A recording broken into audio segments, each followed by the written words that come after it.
pressed record and I don't know what episode it is and I don't know Oh, fuck. Hello and welcome to episode 6. Well, today we're joined by nobody. It's just us two. No idea what episode we're on. I think it's 64. It could also be 65. Who knows? Kyle, what's happening? We've already lost our two listeners just in that intro. I've not got a clue. I'll figure it out after the fact, right? But what's happening? I know we were just talking for about a minute before we started recording. We were talking about how Um, pretty much how fucking tired we both are for two very different reasons. But talk us through what you were saying to me about, how the wee man is and stuff like that. I like that, mate. It's like we're chatting and you're just like, oh, just press record, let's get into it, fucking do it. And it's like none of us actually know where we are or what's happening, but two tired dads on a podcast. What a time to be. One and a half. I'm not quite there yet. Mate, you're like 1 7/8, and is it six weeks, isn't it? You said 6 weeks today. just to be clear on this, mate. This is the exact day that Jen would have given birth. Friday, 6 weeks before he was meant to be born. Imagine you thinking that you've got 6 weeks, and then today you're going up to the hospital, and tonight giving birth. Mate, that's fucking terrifying because we're not getting anything ready.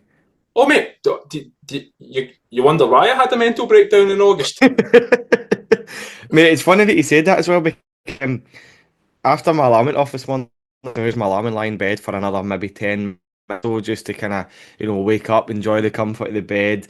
And then I just heard this, ah! And I was like, what the fuck was that? Bounced out of bed. Rachel was like that. I can't turn around. I'm sore. And I was like, oh fuck, we're going to need to go to the hospital right now, aren't we? Well, it just turns out it's just like funny and the belly was tight. Yeah, mate, did I tell you about the time that we went to the hospital 4 days before she gave birth Aye. because she pissed herself and we thought her water had broke? Yeah, you'll have a lot of that, mate. And then I was like, it sounds Oh. 6 weeks. And then on Friday, when it was getting to that point, when she actual waters did break, I was like, oh, she's pissing herself a lot here. There's a lot of piss coming up there. I was like, oh, that's no piss. That's everybody's just been put off their cereal. Yeah, well, fair enough. I was going to say, to be fair, it's not Friday morning for them. It's Sunday when they're listening, so it'll be there. It's a Sunday night, aye, so that's the Sunday roast in the fucking bin. Sorry, troops. That's now 100% of our listeners gone. Aye. No, it's good. It's good. But aye, what's the crack with you? What's been happening? Talk us through how your week's been. The last time we were on a podcast, just us two, was like 4 weeks ago. Mate, I think the last time we were having a chat about just general catch up, you've been to, what was it, Ben Hawksworth thing. We didn't really find too much out about that. We've had about 100 different guests on since, and we haven't corrected the problems of the world between us. So there's a fair few bits going on. Aye. The wee man is good. He's learning how to, he's coming up for a year in 3 weeks. He's pretty much doing everything but walking at the moment. He climbed up every one of our stairs himself yesterday. I watched him do it. Obviously, I came up behind him as he was about 3 or 4 steps up there, but I mean, every single one of them, which is scary. Now he's now determined to get up things. He's climbing over things. He's hurdling things, and he's kind of responding to different things, different ways. So he's getting cheeky as well. He's getting like, no, I'm doing it, and get up, yes. So, yeah, that's all fun. He is sleeping though, which is good because I think there was a 3 week period between Jen being sick, me being sick, him being sick, hospital visits, just running on empty. So I'm kind of feeling humanish. So yeah, all good on that side, mate. Good. Seems like you need to just constantly keep an eye on the wee man now. Mate, it's fun, but at the same time, you literally can't turn around. He's fighting with the dog. He's wanting up, he's wanting down, he's wanting fed, he doesn't want fed. He's shitting himself, he's proud of shitting himself, but then he'll chat himself. He's class, but at the same time, it's just one of those fucking, yeah, that's what it is. That is what it is. He'll eventually grow out of it in about 16 years. 16 years, mate, I know. And the thing is, you start to remember, because you forget that you were a wee fanny when you were younger. And I was like, I was a wee ball bag. And I'm like, he's definitely, if he's got my genes, is going to be a wee ball bag too. I know what's coming. That's the problem. Aye. There's literally nothing you can do to prevent it. You don't know the sex of your baby yet, do you? No. Do you have any inclination? I know I asked this a while back, but has it changed? Do you got any inclinations as to? So yeah, I thought it was a girl until we got the 4D scan, and then I feel like it looks like me when I was a baby, and I just cannot imagine my face on a girl's body. So I think it's a wee boy now. I don't know, mate. I don't, like whilst you can tell you and Jen are related though. Like you both look similar. Like Yeah. tell that. Not that these are twins or identical or anything, but I mean like yeah, no, I get what you're saying. I went to the what is it 4D scan, and they were like, "Oh, if you don't want to know the sex of the baby, look away now." And I didn't particularly care, so I just kept looking, and I was like, "Oh, it's definitely a wee boy." But then when it zoomed in a wee bit, I was like, "Oh, that's not an actual dick. That's an ingrown dick. That's a vag." And then I was like, "I actually don't know what I'm looking at here." So I was none the wiser. I was convinced it was a boy, and then I was like, "Oh no, it's either the world's smallest penis or it's a vagina." And then definitely takes after me. And then it turns out he's obviously a boy. Just I With the world's smallest penis. small penis, yeah. Like, which means second smallest penis now until he turns 14. I honestly, mate, I really don't care what it was. I could back when we found out we were pregnant. I could see myself being having a wee girl. Do you know what I mean? Um, but we'll see what it's like. 6 weeks to due date. I don't know. It could be sooner. I don't know if Rachel's got another 6 weeks in her. If I'm being perfectly honest, she's pretty large. I don't know, mate. I said that to Jen as well. Like, she was told by people in her work or when she was like going about, "Oh, you're very neat." And I was like, "There's nothing neat about her. She's fucking humongous." Like, I was thinking she had twins. She's fucking massive. Aye, So, aye.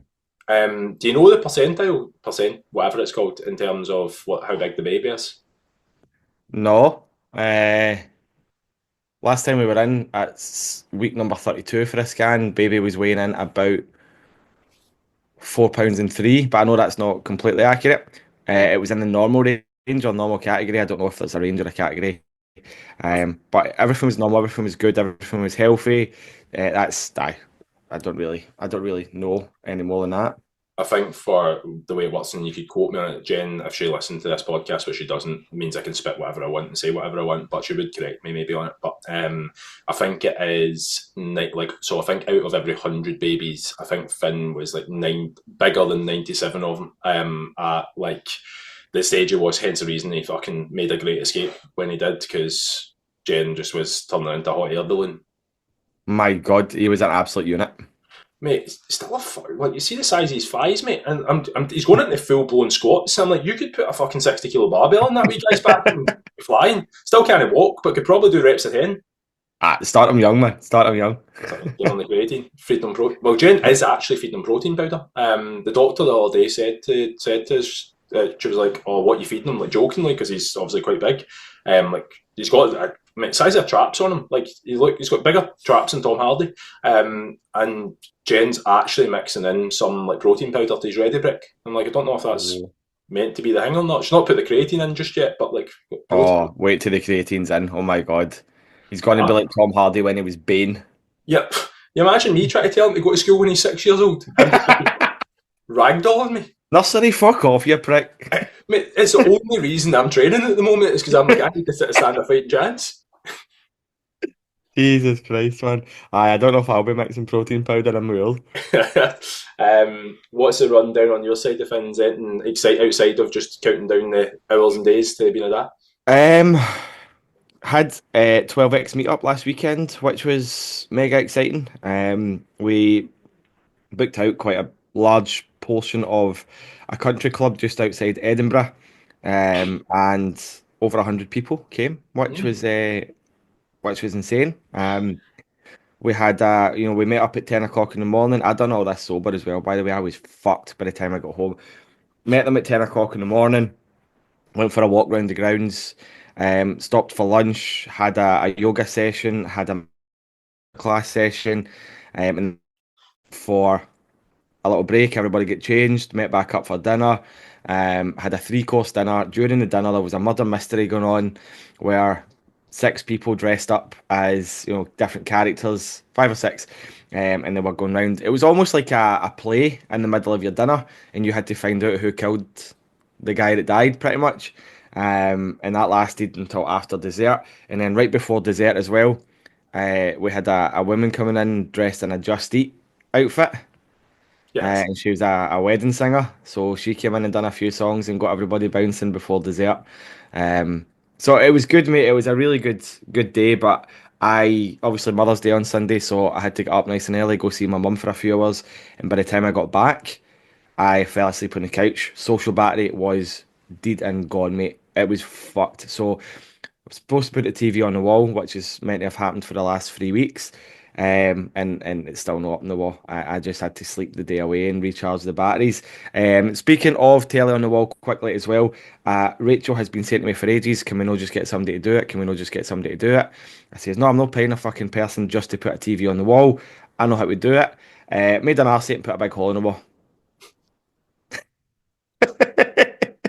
I- I'd be the opposite, mate. Jen, the entire time we've been renovating the house, is like, you just do it. And I'm like, I've not got the time to do it, and I don't have Mhm. the skills to do it, mate. And like, I'm aware of my limitations. I'm like, unless it's food or training related, mate, I'm useless. Hence the reason that I have no choice but to do what I'm doing. But Mhm. she got me to do the same. She was like, drill a hole in there, mate. Fucking pretty much took half the wall out. Now, bear in mind, my walls are reinforced, fucking like they're old school 200-year-old walls, mate. Yeah, I absolutely made an arse of it. I've constantly just go, let's just pay people. Yeah. Jen has this problem though, where she thinks she has a lot more time and energy than she does. Mhm. Hence the reason nothing ever gets done. So the to-do list that we've had for about 5 years about, right, we'll do this. And I'm like, but Jen, it's not happened for the last 3 years. But we've been busy. I'm like, it's been 3 years. This is our life. We're not getting any quieter. Yeah, That's yeah, like, yeah. It's never going to change. let's just pull the plug and go pay somebody to do it. Yeah. No, it's wasted money. I'm like, you talking about? What you talking about? Aye. Aye. 100%. I completely agree. I know how to put a TV on the wall. I just made an arse. I used the wrong size drill bit. No, it was on. That's why we paid a painter decorator to do the main bedroom and the living room. Luckily enough, in the living room, I think he used four coats, maybe five, on the wall that the TV's going on, and that's what held the wall together. Because when I pulled basically I got a roll plug stuck in the wall, and I had to fucking yank it out, and it took the wall with it, and the paint held like the bits of concrete together because I'm drilling into a brick and a concrete chimney breast, and it held them together. So I was able to like patchwork it and then put a right size roll plug in, and it's kind of held it together. So I'm hoping the bracket that holds the TV up covers the majority of it. I've just been too scared to drill again in case I make a right. See you next Tuesday of it. A bit of PTSD there, mate. Don't blame me. Don't, Aye. don't blame me either. But it's happening this weekend because the next steps are TV on the wall, shelves on the living room wall as well, which I'm probably going to also make an ass of, and then get the. Oh, by the way, look, remember that was stacked up to here with boxes? Yeah, it's only stacked up to there now. Only stacked up to there now, and it's that's the shit that was on the floor. The floor's clear now, which is nice. So I've taken all the boxes, put the bags up onto the bed, and I've got so much more room for activities. Yes, mate. Give the desk a good spin. Give the chair a good spin. Happy days. Doctor Evil, mate, with Oh, it's all coming together. But like I said, it's just trying to find the time, and Rachel's working full time, heavily pregnant. Can't really expect her to do much around the house. So for me, working from 7, 8 in the morning to 8, 9 at night, Monday to Friday. Weekends, I'm the only time that I can do it. And by that time, I'm gassed, I'm wiped out, trying to recharge the batteries, also trying to put a TV on the wall. So it's been difficult, mate, but it's that way you get a wee buzz when things start to come together. It's just like one wee thing at a time, and you just tick off one wee task on your to-do list, and you just get that wee time to keep going. It's great, man. yeah, mate. I'd start having a contingency plan for getting out of those 8 to 9 o'clock in the evening stuff, because once whoever's coming along, that's not going to be happening. Oh, I know, mate. I know. I Um, know. well, I was going to say, I sent you a video on Instagram during the week. The remember the one with the woman who said that you need a certain amount of calories to keep your body functioning. Yes. What do you make of it? It's a high. Obviously, the comment that you sent me as well, that was kind of the top comment underneath the video was, it was humorous, but it was also very true. Like it was, for anybody that doesn't know, it was is she a wellness influencer or is she It's one body of those. positivity? Yeah, it's one of those ones, body positivity. But MD, whoever sees talking about body positivity, is usually the size of a fucking truck. Aye. So yeah, she's on the larger side, we'll say. But she made a video and she's like, your body requires X amount of calories to function, and she was listing through all the different things that our bodies do. Our liver needs X amount of calories to function, our heart needs X amount of calories, our brain needs X amount of calories per day to think, just stuff like that. And as she was doing it, she was showing her eating. Um, so I think the required amount of calories was about 1600 that she had quoted, but it was, it's very plain to see that she was eating a lot more than just the required amount of calories. But she was trying to justify how many calories she was eating by eating a dangerously large number of calories just to be safe. She's never ate 1,600 calories in her fucking life, mate. She came out the womb eating fucking 4,000 calories. There's not. Okay. There No, goes that. That's us minus 100% listeners now. no, man, I'm not having it. Like, take the emotion out of it and put it into any other sort of context. Imagine fucking homeless people making fucking pages about being like financially positive. And I'm like, right, well, I understand there's a problem here, but let's fucking address the problem for what it is. Yeah. Like, you've got a mismanagement of food and a skewed version of your body composition. I'm not saying you need to have a fucking six pack. You absolutely don't. I think that's on the opposite side of the spectrum. We could talk about that all day. But I think realistically, if you've got somebody there who's clearly fucking 10 stone overweight, like, let's not let that person be the person who has a voice in terms of like influencing other people. That's probably where my gripes are, because oh fuck it, I'll go into it. I think we've got time, mate. We've got time. I want you to pull me back here if I go a bit too far, which I'm likely to do. Social media. I think Mhm. right now a lot of the mentorships and stuff that I'm part of at the moment talks about a lack of trust in social media, a lack of trust in people right now. A lot of promises been made on social media, especially over lockdown and online space, where they just haven't come through, and people are very skeptical now as a byproduct of absolutely everything. We have talked about it fucking time and time again, where it's been the fact that like there's unqualified people giving out advice, and because again there's people in good shape talking about things and it must be true. And I think a lot of the time, I think it's Phil Graham that talks about this as well. Like, he's like, you on social media see something and you're now programming yourself to think it's super easy to get it, when Mhm. actually nobody actually talks about the hardships of what it takes to get to where you want to be. I've genuinely found myself, even me, and who uses social media a fair bit more than what I'd like to, I'm disliking it a lot more. And Yeah. I've noticed that the more I spend time off of social media, the better and clearer that I feel. And that's not to say that social media there's good stuff on it, but fuck me, it is a bit fucking draining. And when you see people like that, and you see even the comment section, like, as much as I took a laugh at the need 1,600 calories but eat 16,000 just to be safe, like, it's not very helpful, is it? Like, any of that stuff. It's definitely not. And it is promoting unhealthy behaviors and unhealthy habits. And it's very dangerous because there is people that are so easily influenced online, especially younger people as well. Just touching on that quickly, I don't know how true this is, but I've seen it briefly. Did you see Denmark have come in with a new law that kids aren't allowed like smartphones before they're 13 and stuff like that? Right, good that you said it. Did you see? Remember Busted, Matt Willis, that was in Yeah, yeah, um, him and his wife. I can't remember her name. Is it Emma or something? They were on a BBC program, I think it was. I've just seen it on of course on social media itself, ironically. But I seen clips of it where they were talking about that their kids, that have 1 in 4 children at the age of 9 is exposed to porn. 1 in 4. What?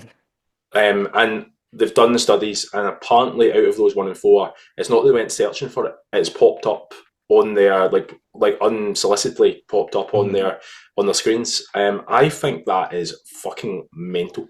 That is insane, isn't it? I've never heard that stat, and that is very, very high. Like 1 in 4 is a high, high number. 25% of kids before 9 year old. Like, how many kids do you know that are 9 or below? Do you know what I mean? Like, how many of them have been introduced? Not introduced, but what's the word that you used there? Holy fuck. Well, I can't even remember. Exposed to it. Exposed, yeah. How many of them have been exposed? Do you know what I mean? Can I? I don't know if you remember. I remember the first time that I seen porn at a young age, and I was in Greece, mate, and it was on a postcard. And I remember seeing because in Greece, mate, like I don't know if it's changed things, but like they literally had these postcards that was literally like I seen a guy with like a hard willy for the first time, and I'm like, I've never seen that in my life. I remember being young enough to kind of just I didn't know what to do, but I just remember laughing. But I remember my dad's tone changed when he seen that I seen it, and he was like, "That's not funny." Like obviously he didn't know how to deal with it either, so he was just like, "That's not funny. Let's move away from this." But I actively remember seeing it, and then like seeing like even things like you know how the old bottle openers that are like a hard penis and stuff like that. I remember seeing all that Yeah. in the same shop, and I'm like, it's all a bit weird. It didn't make me feel any sort of a thing, but I just remember seeing naked men and women at the time, and I was young enough. But I mean, I didn't see moving images. I didn't see what they were doing. To me, it just looked like they were naked, and it was weird that he had a hard willy. But I didn't put two and two together as to what it Yeah. was. Weird, I like. don't remember when I was first exposed to it, but I do remember finding. I'm not even joking. You hear about this. You hear this like it's not true, and it's like oh, I found this at my granny's, but I literally found a nudie mag in a bush. Mate, that's a dying art, finding nudie mags and bushes never Mate, seen what they honest to God, and I also remember. Do you remember the mugs that when you put hot water in it, it would go away and like it would be a woman standing in a bikini, and you put the hot water in, and it would, the bikini would disappear. Mate, I was raging. Yeah, I've had the opposite one where there'd be nothing on it, and you put the hot water in it, and then she would appear all of a sudden. But I never liked hot drinks, so I always felt like I missed out until I was in my late teens. Like, You put cold water in it, she put me a clay on. to be fair, that's symptomatic of what happens to me in real life, mate. Anyway, sorry, wait, I know we get a wee bit sidetracked here. We were talking about social media and things getting, and like we talk about social media a lot on the podcast, and I think it's for good reason as well because it's so prevalent in this day and age. Like everybody's got a smartphone, everybody's on social media in some capacity. You don't need to have Facebook or Instagram to be on social media. YouTube is social media, and I can guarantee you every single person has watched at least one YouTube video in their fucking day. My nephew Thomas YouTube all the time because it's got Miss fucking Rachel on it. You know what I mean? So everybody is on some platform of social media, and it's just a big mixing pot of mentalness, absolutely chaos on social media, and I'm the same as you. I'm finding myself using it far too much at the minute, and I catch myself doing it, and there's like I cannot stop it from happening. So it's a lot to do with because I'm getting home at night. I speak to people all day. You're the same, Kyle. We speak to people all day. Our social battery gets completely shattered, drained. When I come home, I don't even feel it playing the computer because it takes up some brain power. It takes up a bit of thinking. I don't have the capacity to do that, but I could easily sit on Reddit or I could sit on Instagram and watch reels because it doesn't take any thinking. I just scroll, I watch with the tongue hanging out, a wee slabber. I watch, I watch, and then that's me for ages. And Rachel's like, get off your fucking phone. Like, you're just aiming for work, you're on your phone and see trying to like communicate that way and just be like, I'm sorry, like I know I'm doing it, I apologize, I can't stop it. It's just because I've got nothing going on up here. Does that make sense? Yeah, no, mate. I think it's the there's actually it's quite dangerous. I have been diving a bit deeper into the studies and stuff just to see what science backed and stuff. But the dopamine hit that you get from being on your phone and seeing like those shite videos, mate, that come up and it's just like it's absolute clickbait pish. Yeah. Where it's like, oh, what do you do for a living? And then fucking, oh, can I come visit your house? Or like somebody stealing something from somebody else and then watching the chase and all that, or whatever. Like you end up just watching videos and videos and videos Yeah. of it. Like I end up getting into fucking paedophile hunters for a while, a couple of years back, Oh, mate. I'm just like, what am I doing, mate? I'm sitting fucking watching 40-minute videos of paedophiles getting exposed and stuff. The problem with that and where that I've noticed that's had an impact isn't just the fact that I'm feeling actively a bit angsty about not having my phone sometimes. And like the moment I go to put it down, I'm like, oh fuck, I've not tracked my food today. I need to go and track my yeah, food. Or oh, I've not got back to such and such. I'll have a wave. But then when I've went to go and get back to them, it's like I've opened WhatsApp and I do what? I've got 15 fucking messages from different people, and I'm like, that's a half-hour job. And then I'm like, by the time I've done that, I'm like, I've just clicked Instagram and then I'm scrolling and there's all yeah, three messages and I'm whatever. But the problem where that lies for me is I'm getting less enjoyment. I found myself getting less enjoyment from the things I should. Mate, I can't sit and watch a film anymore without going, "That's a shite. I'd rather be doing something else." I can't play a game anymore without going, "Shite." Like I re-downloaded a couple of months back FIFA for the sake of playing FIFA. But mate, I actually can't focus on anything else. I'm like, FIFA is actually I despise it, mate. I've deleted it again because I'm like, I actually can't. I keep everything I look at, I'm going, I'd rather play FIFA, but then in FIFA, I'm not enjoying it because it's a lot of Yeah, shite. And I'm like, I need to stop that trying to get quick hits of yeah, dopamine. I need to look at where that's coming from in the first place. But it's actually really, really difficult to do. And I certainly have, I don't know about you, but I've heard a lot more people coming away from social media. I've always stood by the fact that if I didn't run a business on it, I wouldn't have. I don't use my personal stuff at all. yeah. And even when the stuff that I'm posting, I post and I leave. I have spoke to a few people in marketing, like you need to be on it more and you need to speak to people and you need to whatever. I'm like, I Mhm. fucking hate being on social media. Yeah. I despise it. But I yeah. deleted it a while ago and then I got it back when I became a PT. How did you feel when you deleted it, do you remember? Great. Yeah. The thing is, like Rachel barely uses social media, right? She does not have a clue what is going on. And that's probably the only thing that I would say is different. I don't watch the news. I don't care about the news, but Facebook allows you to keep up with things that's kind of going on with friends and family in and around your area because you've got the community Facebook groups and stuff like that. So from that perspective, just basically being a nosy bastard. But from that perspective, it's kind of keeping you in the loop with everything that's going on. Um, but otherwise, like, yeah, I felt class. And then I eventually got it back when I became a PT, and then I downloaded or I installed Instagram for the first time when I became a PT back in the day. But yeah, I'm the same as you, mate. If I didn't have a business to run through social media, it would be gone for me. I think at first it would be difficult because you would feel like you're missing out on something. But I think that's just a natural reaction to not having something that everybody else has. But after you initial that tough part when you do feel like you're kind of trying to um it would be completely liberating.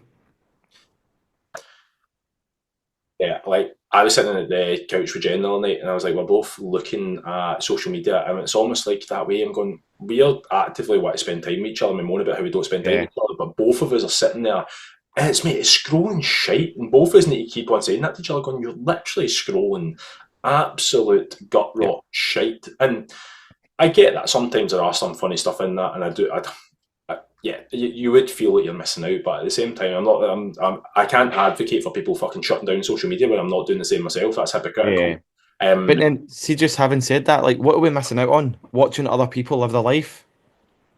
it's true, mate. I do think there's lots of positives, and again, I know we're two PTs, and again, not going to solve the world's problems. I do think there's a lot of positives. Like people move abroad, there are things that you can stay connected with people that do mean things to you, and it's quite nice that the world doesn't maybe feel as big. But there's a cost to everything. You're losing out on the things around you if you are becoming attached to that and spending hours and hours and hours on end. I have, and I was aware of this, spoke to Kira, who we spoke to last week, about this, about I used to have Thursday nights where Jen and I would just get a pizza and watch a 90s film, no phones. I Hmm. was going to say, genuinely, whilst it might not have felt like a massive amount, our relationship, like genuinely, the satisfaction we both had was super high, just simply because we spent a bit of time with each other watching 90s film fully, like, connected to it. Whereas since Finn's been there, we've not been doing it as much and we're trying to carve out time for each other. But then when you don't have set boundaries or anything, it's really difficult to do that because it's always like short term emotion kicks in when both of you are fucking zombies and you're just trying to survive the day, and the wee man still trying to abuse Rocky the dog, and it's like, what do you do to try and self soothe? And it's like, probably does need to be again some firmer boundaries in there. I used to like not having my phone on a Sunday. There is a lot to be said about maybe just not going the full hog and deleting everything, but maybe actually having some time in your week where you're like, I don't use my phone on a this time in the evening. I do have do not disturb one from like 6 o'clock every evening now, where I'm like, I don't want notifications on at all. Like, Yeah, that's a good shout. You can also download different apps as well. I know we're talking about fucking deleting apps, but you can download apps that actually put a time ban on certain apps. So if you don't want to use Facebook app for more than 15 minutes in a day, you can set that to not allow you to log in after 15 minutes. I know there's ways around it and stuff like that, but at least that would get you kind of started. I used to use it and it would be like, oh, you've got 5 minutes left of this app, and I would just extend the time. But that was the block that I used on the phone. That wasn't a different app to actually cut across me and be like, no, put the fucking phone down. So there is different ways to go about it, and I think you're right in what you said. Like maybe don't delete everything. Don't isolate yourself like that, but start by putting limitations on when you want to use certain apps and for how long as well. Again, easier said than done. I know that myself, struggling myself at the minute. Um, but it will become much more freeing and much more liberating when you do get through that first little tough phase. Yeah, yeah, 100%. I think going back to like one of the topics touched on earlier about lack of trust. I think it is a big thing right now. Lack of trust in what people are doing, lack of hope in terms of certain things. I know, obviously known you for a while, mate. You've been stung with a few things in terms of like you've joined mentorships and invested a good amount of money and things haven't worked out, and then probably on the opposite side of things, there's things that have worked out on. Like, do you mind? You don't need to name names or anything like that, but do you want to talk about some of your experiences of getting maybe bummed a wee bit, the pros and cons of kind of investing? Yeah, absolutely. So massive con is, of course, losing money. Basically when I restarted my PTing almost 2 years ago, by the way, it'll be 2 years on May 1st. I restarted my PTing business when we adopted Bear. There you go. The day we adopted Bear, Rachel's birthday, very easy to remember. So almost 2 years ago, when I restarted my coaching business, I was still working full time in M&S. Um, and then I started to, post every day, and I was getting a good wee bit of interest, but I was like, right, how can I transition from full time in M&S and part time coach to full time coach? Leave M&S.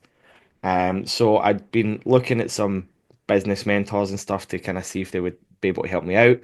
And I showed my interest in a few, shall we say, and you know what it's like. As soon as you show interest, bang, they're writing your DMs. Do you know what I mean? Messaging you, emailing you.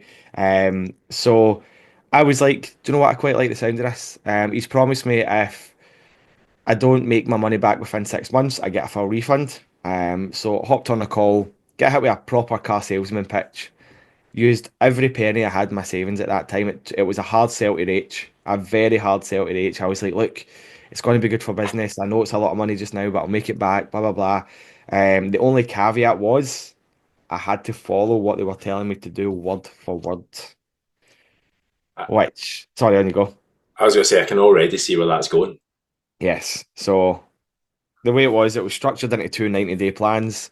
The first 90 days was like laying the foundations. The second 90 days was building on top of those foundations. I got halfway through the first 90-day plan and I was like, fuck this. I am out. It was morphing me into somebody that I didn't want to be. I was hitting other people with car salesman pitches. You know what I mean? Like I was following people on Instagram and then they were responding to a little poll that I had up and then I was messaging them. And I'm like, that this is not how I want to run my business. This is not the picture that I want to paint for myself. Like I live in Glasgow. Glasgow, I know there's like over 1 million people here, but it's a pretty small place. Like you see people that you've maybe, been pals with on Facebook that you've never fucking spoke to. And I'm like, if people are following me and I'm like fucking chatting shit to them in the DMs, and then I go up the town and they're like, oh, there's that fucking nugget that was trying to sell me PT. Like, do you know what I mean by that? I'm like, fuck this. So, yeah, I messaged them. I'm like, this is not for me. You're trying to morph me into a good salesman. I don't care about being a good salesman, a good marketer. I care about being a good coach and a good person. Yeah, And yeah, never heard back from them. Didn't get a penny back. So yeah, it's kind of it is what it is. It's obviously made me skeptical about buying into mentorships and stuff. After that, I've been in one mentorship after that, but it was a very trusted and very good friend of both of ours. Um, I had to leave that because of finances, by buying the house and stuff like that. Everything kind of got a wee bit too much, but I learned more in that short period of time that I was with Kev than I did in the previous one that I was with for, 2.5-ish months. Yeah, mate. I agree, and actually, you touched on something there. It's like when you touch on like people putting polls and stuff up. Like I've noticed this. Like I used to put polls up just for the crack. Like I'd literally like just be taking the piss out of people for where they put tomato sauce. Yeah. I was like, I always treat Instagram like the gym floor, mate. I'm like, I'm fucking sitting in an office, mate, and I don't get to speak to anybody anymore. I'm like, I'm desperate for a bit of banter, so I'm like, all I'm doing is a bit of banter. I've never in my life, still to this day, sent somebody a message going, "Oh, you interested in coaching?" I'm like, if people are Yeah. interested in coaching, mate, it's fucking obvious what I do. It says fucking online coach. I was like, you know where I am, you know whatever, but I'm not going to go here. Like if I was a painting decorator, I'm not going to go here. Do you want your walls painted? Do you want your walls painted? Do you want your walls painted?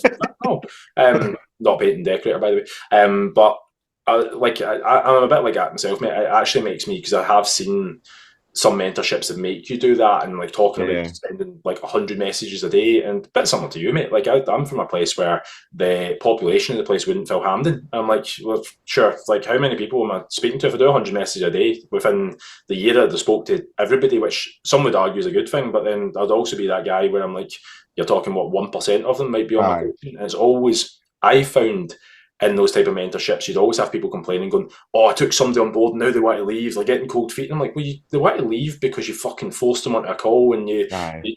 you blocked them into a 6 month contract, and you're telling them that they need to do everything that you said they need to do. Of course, they want to leave. I've never had those morals, but what the point to that is, people now the opposite, where I'm like, people are so used to if they click on something or they like something or whatever that they're going to get pounced on straight away, and it's if like, Yeah.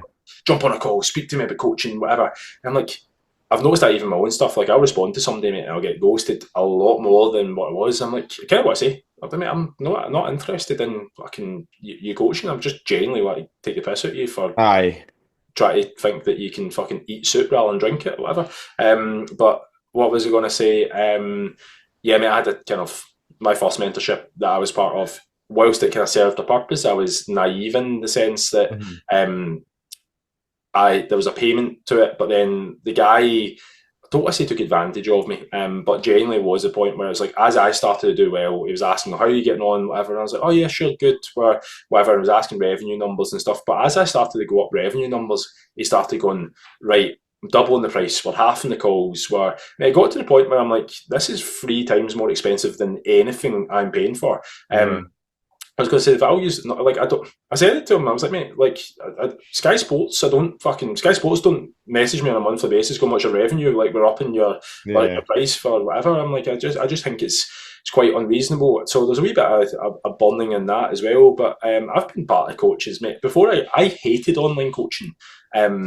Before I like actually signed up to a decent one, because I was like, I'd signed up to some of the bigger names, and I was like, foolishly thought you would actually got like, again, not understanding the market, how much it costs, but Yeah. like, I'd spend 80 or 100 quid going, right, I'll pay for the coaching, mate. I got fucking sent a shitey PDF of what it is, and it's like, right, well, that's you on a subscription for 6 months. I'm like, Yeah. it's not a bit of coaching involved here. I don't have a single touch point. And as you said, we're one of the mentorships I turned up to. I didn't realise that the person who'd messaged me, I thought it was them. It was somebody in Malaysia that was getting paid like £4 an hour. Of course, they're right on it, messaged me straight away, got me on a call. The call wasn't even with the guy that was running the mentorship. 6 months into the mentorship, I was like, mate, this isn't working out for me. No, you've signed a 12-month contract. You can't leave, or we're going to take you to the debt collectors. Aye. They had a recorded video of me on my kind of opening day signing something they sent over to me. I was like, oh, this is bollocks, isn't it? So I'm Oh, like, how did they get a recorded video of you? so they put you into this induction day on a Sunday morning, and like I signed up on, let's say it's a Friday, and on the Sunday it's like, right, this is whatever, and there's a commitment that you're going to sign just to say that you're committing to bettering yourself and all that. And of course, when you're on a call with whatever and they have a countdown timer on, it's like you've got a countdown timer of like, oh, you've got a minute and a half or whatever it is, or a minute Yeah. to read through this and sign it, whatever, mate. I'm just like, yeah, fucking signed it, whatever. Mhm. Of course, 6 months later, they send me that recorded video of, here's the video of you signing over whatever it was. Bastards. I'll be honest, mate, as a UK based debt collector, and realistically, I'm in Ireland, I probably could have, they weren't going to chase me for it, but at the time, mate, again, being too honouring of things myself, I was like, do you know what, I'll do it and I'll leave, which I did. But at the same time, mate, it cost me like fucking several grand. Aye. I can understand why people don't want to have to sign up to him. 100%, 100%, man. And you said about the pros and cons. We'll come back to what you just spoke about there. But you said about talking about the pros and cons of buying into this particular mentorship. Pros, it taught me 100% who I don't want to be. It taught Yeah, me what to avoid and it taught me how not to act, which I think is a big, big pro. Con, of course, money. It took every penny of my savings. Literally, I was looking at my savings and I was going, right, this is going to cost this much. That's going to leave me with a couple of £100 until I can make it back. Just by luck, we were house sitting for, remember the woman that walked to Rome? yeah, yeah. So we were in the middle of house sitting for her, and she was away for another, I think, 3 or 4 months. At that point, so I was like, right, we don't pay rent, we don't pay mortgage, all we pay is gas and lecky and the internet. I went, we can afford this. If it means I need to eat beans and rice for a month or two, then once the money starts to come in, I'm sound. So yeah, big con was how much money it took out of my same as you, several grand. Do you know what I mean? It wasn't just buttons, because I paid for the 6 months up front to save. Yeah, You yeah. can do the monthly, but it costs you more over the 6 month period. I was like, no, let's just pay the 6 months up front, and that was me signed in. But okay, going back to what you said about you can understand why people are skeptical about buying into things and signing contracts and whatnot. And I think this leads very nicely into people who are looking for a coach as well. Like I don't believe us as coaches should offer 6 months contracts and stuff like that. Like maybe somebody buys in. I know, like you kind of just sign up to something for a month and expect the fucking world to change. But if you're buying into a 3 month for a 6 month contract and you're in and you don't like the way they're coaching you, or you've maybe came to loggerheads about some things, you should be able to get yourself out of that. Do you agree or disagree with that? I find this one hard to answer. And not for the reasons that it's like you should force somebody into a 6 month Hmm. contract. I offer for them deals, listen, I offer in the first 30 days, if you don't like the style of coaching, if you're not getting results, and I'm not going to ask you to fucking train 7 days a week or anything like Hmm. that. Like, 100%, I'd rather give you your money back. I don't take hostages. I'd rather you, whatever. I do think there should be an unofficial commitment period where somebody does say that they're going to do it for 3 to 6 months. And I'll tell you my reasons why on that. Quite recently, I was having a conversation today with somebody in the gym about this guy. He signed up and he was like, "Oh, I'm going to give it a go for a month and see how I get on," which is fine, no issue on that. I think that's reasonable. But he also talked about his ability to self sabotage, and he's like, "When I get to a certain weight, I get really comfortable, and with that, I usually just give things up." I think if you don't challenge that behaviour sometimes and go, "Well, do you know what? I on the onset think we need to give this 6 months to give lifelong change, and they know what we're signing up for." In the same way, like I spoke to Kira about this, if I had the option when I went to school to quit, I wouldn't have been at school past fucking primary three, because realistically there's something I had to do, and I do think there is an element of sometimes we sometimes don't know entirely what's best for that. I think if morally, if you're having a shit time, you should be able to get out of something. But from a results point of view, there probably does need to be a longer term commitment. And again, it's not a case where you're tied into something, but more so making a commitment to it. Because lo and behold, a month and a half later, the guy texts me and he's like, I think I'm actually okay. I think I've got this sussed out. Bearing in mind, like, the guy, his weight is not on the lighter side and had been struggling for years, has dropped a stone and a half in the space of Hmm. 5 weeks. He's now thinking this is super easy. Yeah. And I have had the conversation with him going, "Do you know what, mate? Like, I know we're 2 kilometres into a marathon right now. Like, whilst you think you're going okay, it's going to get tougher and we need to put things, you need to learn how to live at that for a while." I know I'm going away because I think it's not as simple as saying, from a moral standpoint, yes, you should always be able to get out of things, and I do honour that. And generally, I'm not going to keep them hostage. I used to have, for MD listening, a 3 month commitment where you had to commit for 3 months. I got rid of that. Like, I literally, you can stay for as long as you want. But I do have the conversations with people going, realistically, your goal is going to take you 3 to 6 months to get to. Hmm. If you're committing to a month and dipping your toe in the water, it might work for you, if you can, but at the same time, I would urge you to actually go, "Do you know what, no matter what happens, because there are going to be tougher times, people need to be, in my opinion, find another level of resilience. And sometimes right now, people quit when things start to get a little bit difficult. And Yeah. I think that set point's getting lower and lower and lower for people, hence the reason there's less people in places who want to be. I don't know if Yeah, that did that answer the question, sorry. it definitely did. It definitely did. Bit of a counter Oh, argument yeah, to yeah, that as fun well. play. When, from my experiences, let's say somebody signs up for 12 weeks, right? 3 months, Yeah, yeah. even 6 months, which is something that you offer as well.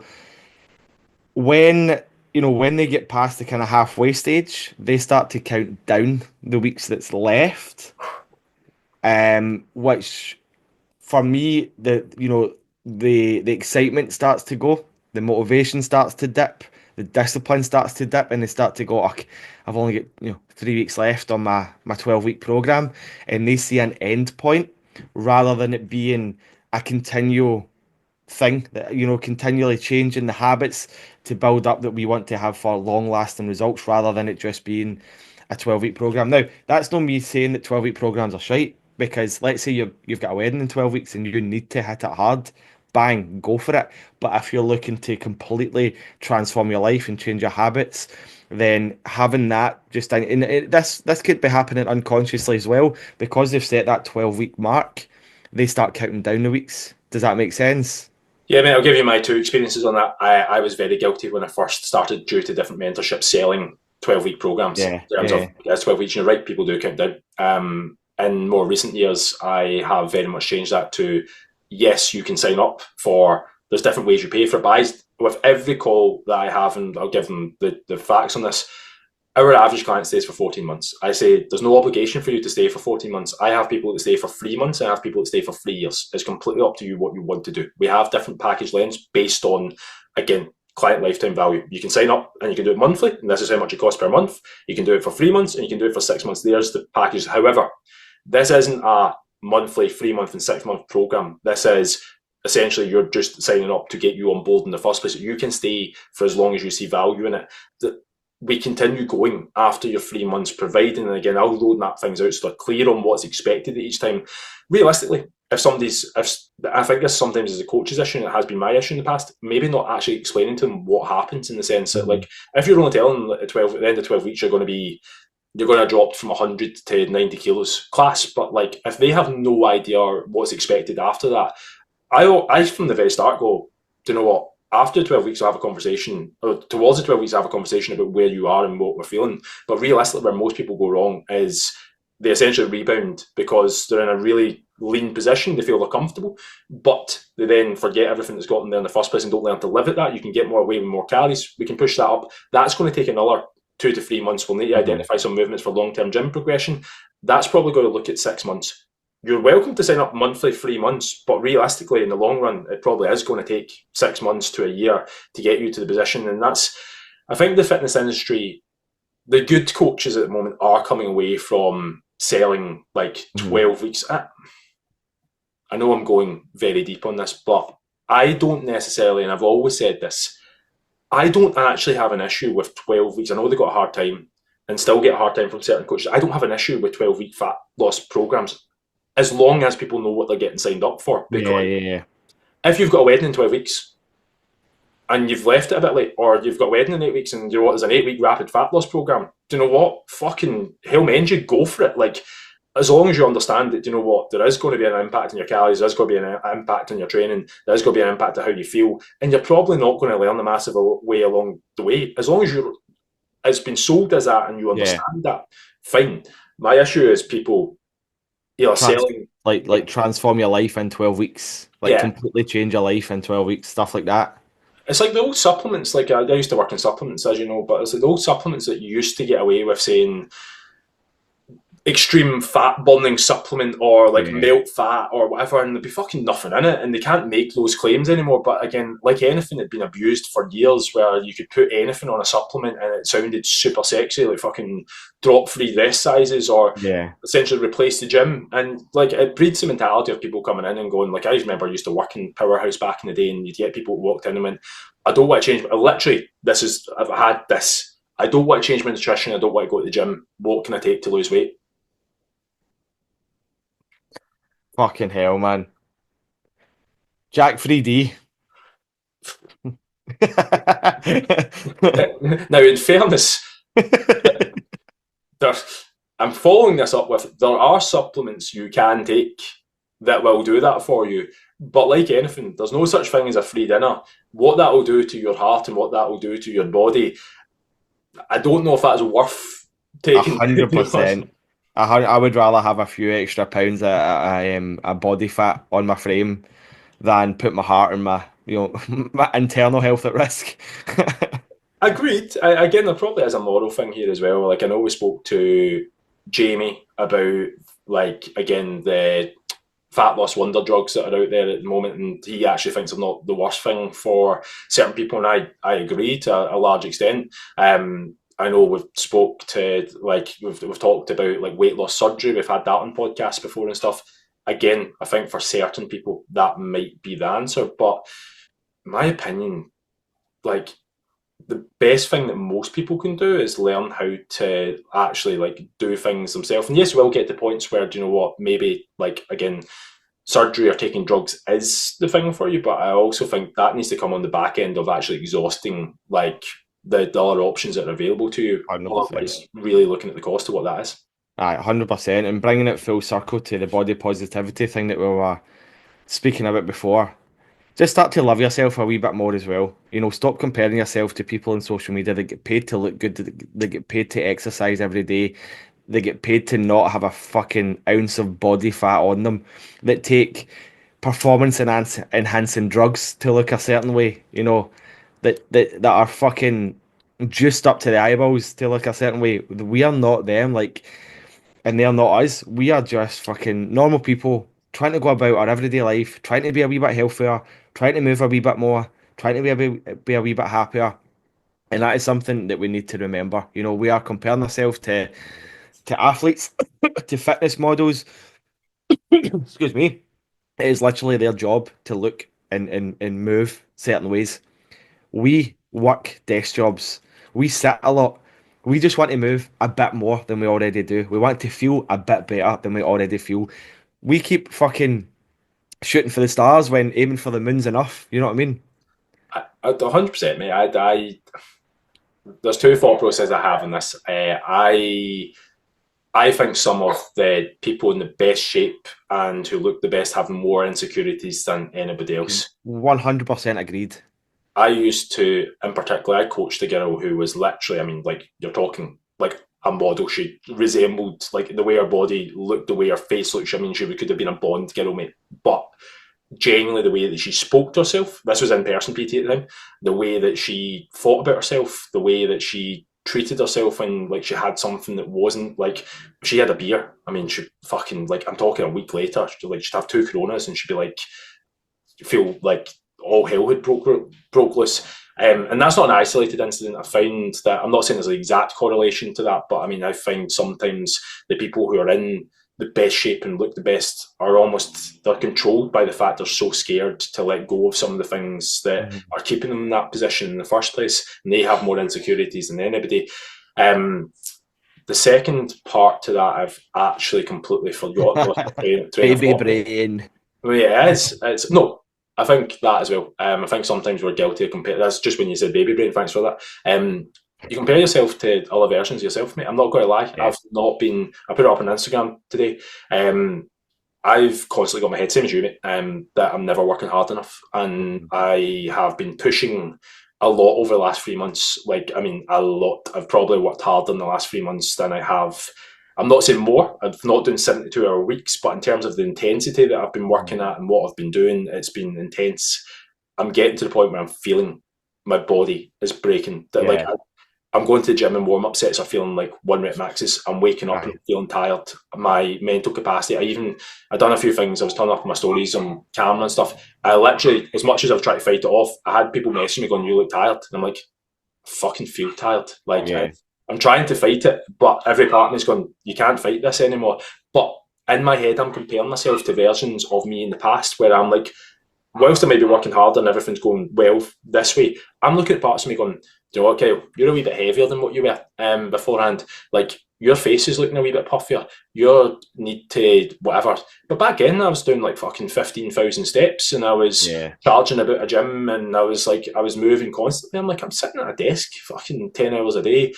I'm in no means bad shape, still like in pretty decent shape and still moving well. But I'm like, there is that part of me in my head going, you want absolutely everything, and that's coming from both a place of scarcity and wanting to win. It's like two things fighting against each Yeah. other. But I think sometimes we need to look at our own limitations. We need to call ourselves on our own shit and go, sometimes, you know what, maybe you do need to be potentially a little bit more disciplined and a little bit more, Mm. you know what, get your shit together and do what. If you are struggling, ask for help. I touched on this as well. Like, we spoke to Kira last week, but if I've got a mindset person, I have a mentorship person, I have a fitness person, I have a separate nutrition person. There's several people that I constantly have in my corner to help me guide me in the right way. I'm still sometimes struggling. So Mhm. I think with that, it's important, as much as we're bringing it full circle.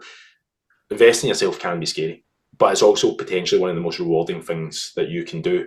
And sometimes you do need a bit of a hand. And hopefully with this podcast, we're helping for free with certain things. You know, sometimes we talk a lot of shit, but hopefully you're finding some sort of help with that. And again, what would really help us, actually, I'm going to ask, I'm going to fucking break the wall, mate, and Oh, break the wall. If you have any topics that you'd like us to discuss, fire them in. Message me or Gary. I know that there's a few of you who messages on occasion, and it's always good to hear from you. But like, don't be afraid to actually message us. We promise I won't jump you on a sales call. I promise I won't. I'll get my was it your VA, VN? VA, mate, your VA virtual to assistant. the Philippines to force you onto a sales call. Yeah, yeah, I was going to say, I won't do it, but there'll be a wee guy somewhere in Malaysia doing it for you. Don't worry, I'm paying him 450 an hour. He's above minimum wage. But do you know what? There's actually one of the things I've always been against, because it's always been something that's been said to me. It's like, oh, just get yourself a VA. And I'm like, I don't want to do that, because I like chatting to people, and I like knowing the people that are coming into the business. I like having that element of speaking to people. That's the fun part for me. I'm like, am I fuck giving that to somebody else? And like, Aye. I've heard horror stories of that happening. I'll just share one quickly. I remember listening. It was on a group call, and they were talking about their VA, and they were like, my VA has went on to my best mate's wife's like profile and commented under one of our pictures, going, "You're looking really good in this picture" or something. And I'm like, I'm having to explain to my best mate. Oh my god. It's somebody from the Philippines, and I've been trying to tell them how to put comments and stuff together, but realistically, they're doing it in the wrong way, because they're not understanding that's not appropriate to put in. And I'm like, this is fucking hilarious, some of the things. But I mean, how do you come back from stuff like that if that's happening at that scale? I Like, know. That's mental. Let me just tell you a quick story about when I was in Australia as well. And I kind of it's kind of related to VAs. We were staying in a backpackers hostel in Port Adelaide, and we walked in to check ourselves in, and there was nobody there, like nobody at the desk, and we're looking, but there was a TV on the wall, and it came on when we came in, and it was just like a Filipino woman just lying on a mattress, like lying on a bed, going hello, and we're like that. What the goodbye, fuck's going goodbye, on? goodbye, see you later. She's like, do you have a room? And we're like, yes. So they had a VA live to check people in and out of this hostel, mate. And that was back in what 2017, I think, 2018. Fucking madness. I, I'm I'm going to be slightly controversial here. I'm dead against AI taking over people's jobs. But you know what? See, sometimes when you go into customer service and you get somebody who makes things hard, when like they don't say basic things like hi, they don't say like, I hate my pet hate always has been working in retail in the past. See, when you go to, and I understand people are getting paid minimum wage, it's fine, right? But see, when you go up to the front of a queue or something, and the two staff members are just talking to each other, don't acknowledge you at all, Yeah. and it's just like, you'd honestly be. Those are the same people who moan that don't get paid enough and talk about the raging that AI is taking over. And I'm like, AI would do a better job of being able to actually, like, I'd feel warmer an AI saying hi to me. Like, Aye. see when you go to Tesco and they're like, do you remember your change? Please take your cards. I'm like, that's probably sometimes more service than I get. Aye. 100%. 100%. Right, shall we wrap that up there? I think we've covered a fair amount. I'm going to be fucking struggling for what to call this one, let me tell you. I was going to say, if MD from the future can listen to it and tell us what to call this one, that would be super. Right, tell everybody tell them all where they can find you.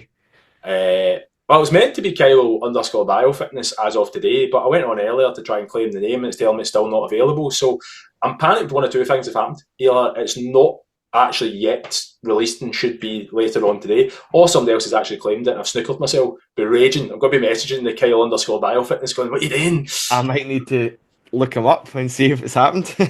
I used to want to just have biofitness, the name biofitness. That's why I was 88 for a while. And like, there's biofitness, which is like a gym in I think it's Argentina, that's not posted since like 2016. I'm like, class. Anyway, sorry.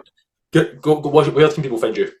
At GMAC underscore health and fitness. I'm not waiting in any alternative names or anything like that. It's been that since day one. Probably a bit too long, but I'll post the links below anyway. Thanks to Dave and Toby for the music as always. Anything you want to say before we head off? Cheers, Dave and Toby. Excellent. See you next week. Bye.